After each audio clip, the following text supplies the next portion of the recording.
Sedot. Oke, boys. Bab 2279 sampai bab 2280. Perbedaan terbesar antara hewan dan manusia adalah manusia tahu cara menggunakan api, tetapi hewan hanya bisa mengandalkan kakinya sendiri. Ayah mertua, tunggu dan lihat saja pertunjukannya. Li Fugui memungut beberapa rumput liar dari tanah. Letakkan di depan lubang kelinci. Kemudian dia mengaktifkan vitalitas di tubuhnya, dan dengan menjentikkan jarinya, bola api ungu jatuh langsung ke rumput liar. Ledakan. Gulma dinyalakan dan kepulan asap putih mengepul.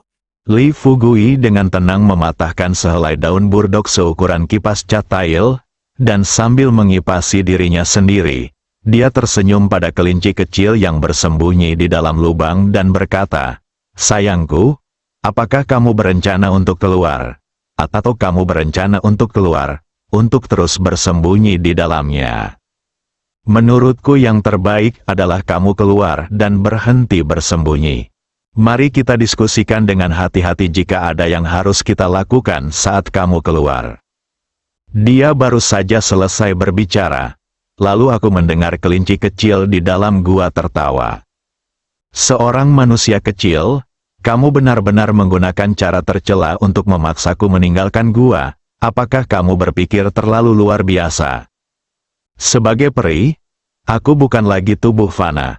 Belum lagi asapmu, bahkan jika kamu adalah ini tubuhku dibakar di depan pintu guaku, dan aku hanya bisa ngiler." Li Fugui tidak panik, jongkok di pintu masuk gua. Pikirkan sejenak, dia segera berdiri dan mengeluarkan unicorn dari sakunya.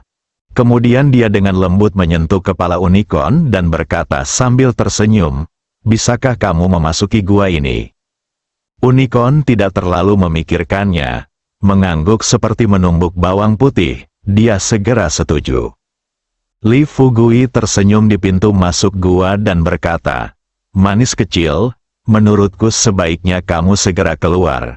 Jika kamu tidak keluar, aku akan membiarkan dia masuk dan menjadi suamimu." Ling Suzi memegangi keningnya dan berdiri di satu sisi. Sejujurnya, hadapi situasi ini, Ling Suzi tidak berkata apa-apa.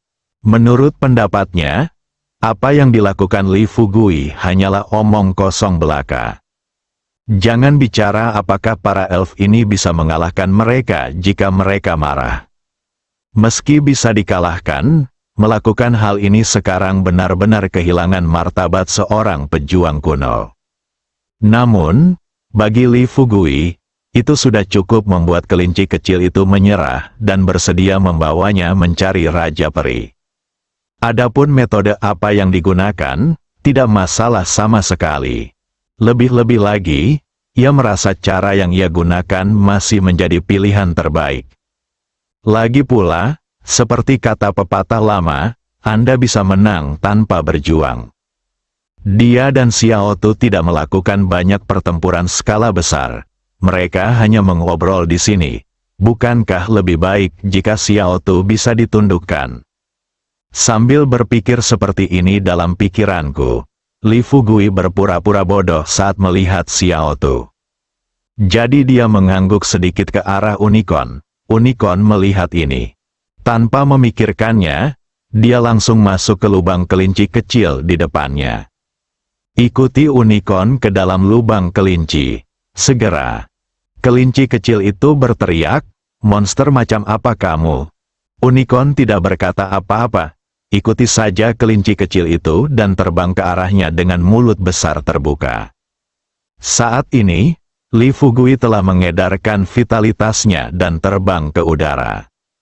Sebentar, kemudian cahaya biru tiba-tiba muncul kurang dari 10 meter dari rumah gua kelinci kecil.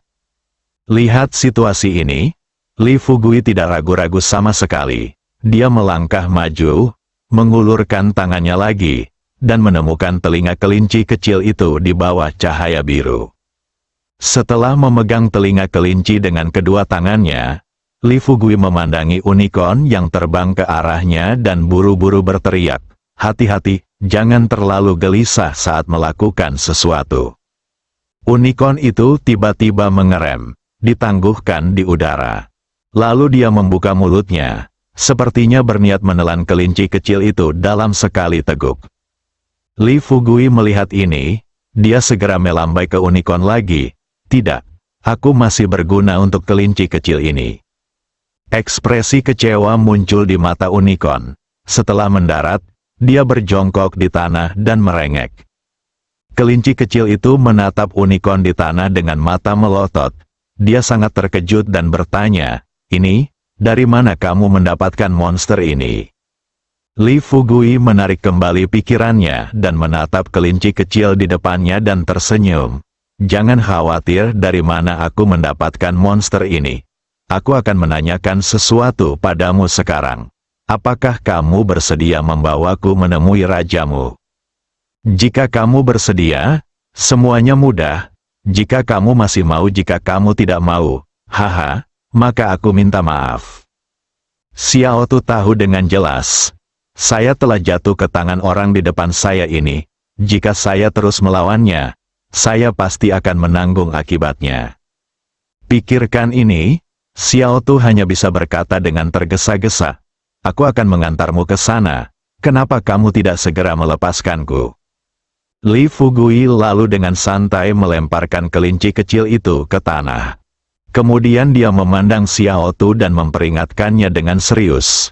"Ingat, kesabaranku ada batasnya.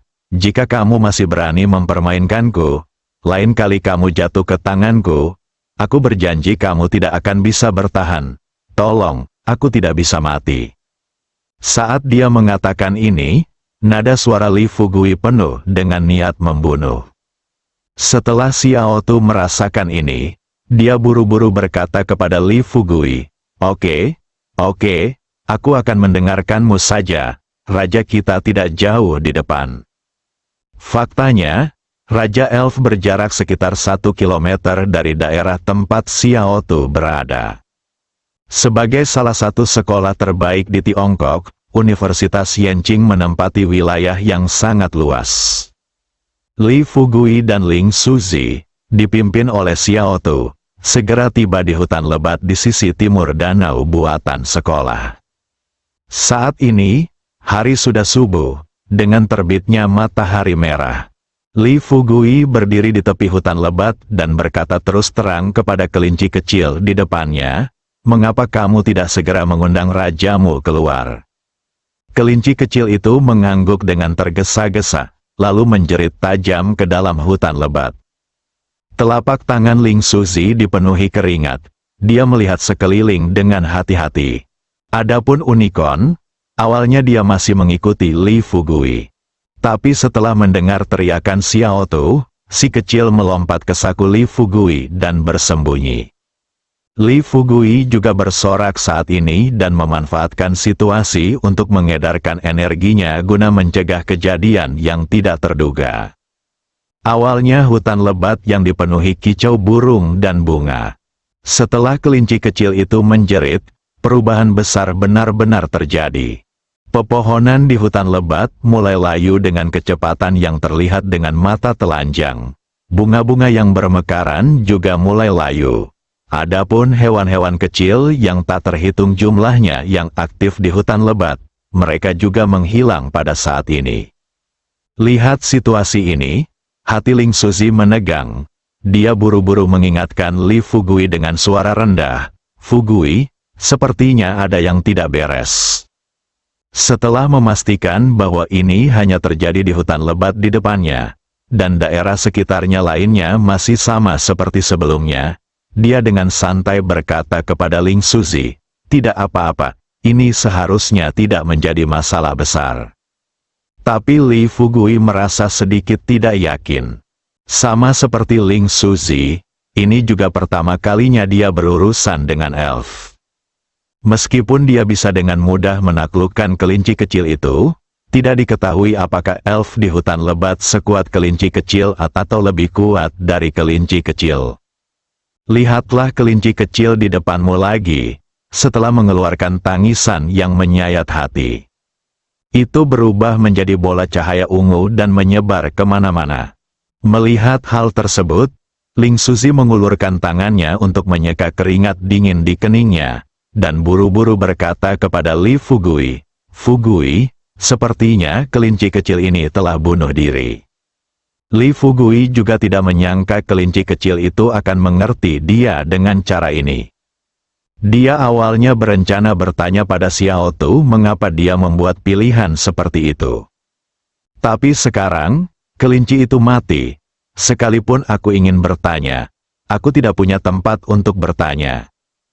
Ambil napas dalam-dalam, setelah menenangkan diri sebanyak mungkin. Li Fugui melihat ke dalam hutan lebat yang seolah-olah berada di musim dingin dan berteriak dengan keras. "Peri di hutan, dengar, saya Li Fugui, pemilik lembah Bai Hua. Hari ini saya berani membuka pintu masuk ke jurang bumi dan biarkan para peri keluar. Tujuannya adalah untuk menemukan 99 pengembalian dan 1 cermin yang tersembunyi jauh di dalam jurang bumi, dan menggunakan senjata ajaib ini untuk menyelamatkan puluhan ribu orang yang terperangkap tidak punya niat untuk melawanmu. Jika ada di antara kalian yang mengetahui tentang 99 cermin kembali ke 1, dimanapun cermin itu disembunyikan, kalian dapat membawaku untuk mencarinya. Aku bisa membiarkanmu kembali ke jurang bumi." Li Fugui baru saja menyelesaikan kata-katanya. Tawa magnetis seorang wanita muda datang dari hutan lebat, terkikik, "Kalian manusia benar-benar menarik. Sekarang kamu membunuh murid-muridku. Dan kamu benar-benar mengatakan bahwa kamu tidak berniat menjadi musuh kami. Konyol, sungguh konyol." Li Fugui terdiam beberapa saat. Dia berkata tanpa daya, "Kematian Xiao Tu tidak ada hubungannya dengan saya. Dan jika saya berencana untuk menyakiti hidupnya, saya khawatir dia tidak akan dapat bertahan sampai sekarang. Saya membunuhnya segera setelah saya bertemu dia, hancur. Mengenai kenapa dia memilih bunuh diri di sini, aku benar-benar tidak tahu alasannya." Wanita di hutan lebat itu tiba-tiba berbicara. Suaranya penuh amarah, "Kamu pencuri, kamu terluka nyawa muridku, dan kamu ingin membawaku pergi. Harta karun di tanganku. Mari kita lihat bagaimana aku akan mencabik-cabikmu hari ini." Chang Qiong dan orang lain di asrama juga mendengar suara berisik di kejauhan. Ibu Pertiwi keluar untuk memeriksanya. "Saya tidak ingin hanya terbang ke udara." Kemudian saya melihat hutan lebat di kejauhan yang sangat bertolak belakang dengan hutan lebat di sekitarnya. Daerah lain tampak seperti musim semi, namun area di depanku sepertinya sedang mengalami musim dingin yang dingin. Lihat situasi ini, Ibu Pertiwi buru-buru berteriak kepada Chang Qiong dan yang lainnya di gedung asrama, "Cepat keluar dan lihat, sepertinya ada sesuatu yang terjadi di timur." Semua orang segera keluar, setelah mereka melihat pemandangan di kejauhan dengan jelas. Hua Duo, Yu Zhen dan Jenny, yang telah memulihkan energinya, saling memandang. "Tuan Chang Qiong, Anda tinggal di sini untuk menjaga tempat itu bersama Tuan Ibu Pertiwi dan yang lainnya. Saya, Yu Zhen, dan Jenny akan pergi dan melihat-lihat. Jika ini terjadi, pasti Fugui yang ada di sana. Dia, Ibu Pertiwi, dan yang lainnya sedang menunggunya. Tidak ada yang bisa meninggalkan pintu masuk lubang bumi." Jadi setelah mendengar pengaturan Hua Duo, dia tidak banyak bicara dan hanya dengan serius memperingatkan Hua Duo, Yu Zhen dan yang lainnya, "Hati-hati setelah kamu lewat." Hua Duo menjawab, kemudian dia mengedarkan vitalitasnya dan terbang menuju hutan lebat yang layu.